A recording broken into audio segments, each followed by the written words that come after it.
সেই দোস্ত মই ৰাজদ্বীপে আপোনালোকক স্বাগতম জনাইছোঁ মোৰ এইটো ফাৰ্ষ্ট ভিডিঅ'লৈ। এতিয়া আপোনালোকক ঘৰৰ পৰিৱেশ দেখুৱাম। এয়া হৈছে আমাৰ দেখিছেনে লতা মংগেশকাৰ যেনেকৈ বগাইছে সাপডাল গোটেই ৰাতি সোমাই দিয়ে বুলিয়ে ভয় জানে নাই। এইয়া এইয়া এইটো কি বুলি কয়, জলকীয়া বুলি কয়। কেতিয়াবা চাকনাৰ লগত খাবলৈ ভাল আকৌ দেই ৰাতি।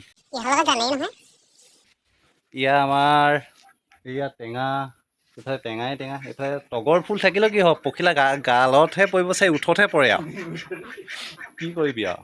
এইফালে হাঁহে আকৌ পেক পেকহে কৰিব পাৰে আৰু কণী এটাও পাৰিব নোৱাৰে জানে। কিনো কবি অ', কিনো দিন আহিলে অ', কিনো দিন আহিলে। এতিয়া আপোনালোকক দেখাম আজি।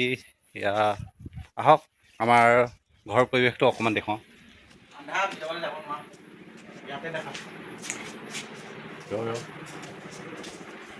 ইয়া আমাৰ এখন মিনি নাৰ্চাৰী দেখিছে নহয়। কি ফুল আছে কৈ দিবা, নামবিলাক কৈ দিবা। কি এনে ফুল থাকিব নামটো কৈ দে, কি ফুল। এইবিধ মই সম্পূৰ্ণ চিনি নাপাওঁ, দুই এবিধ চিনি পাওঁ। এল'ভেৰা হয়তো এইটো এল'ভেৰা, এইটো সৰুবিধ আছে, ডাঙৰবিধ নাই। এইফালে আকৌ কেকটাছ নামৰ এইটো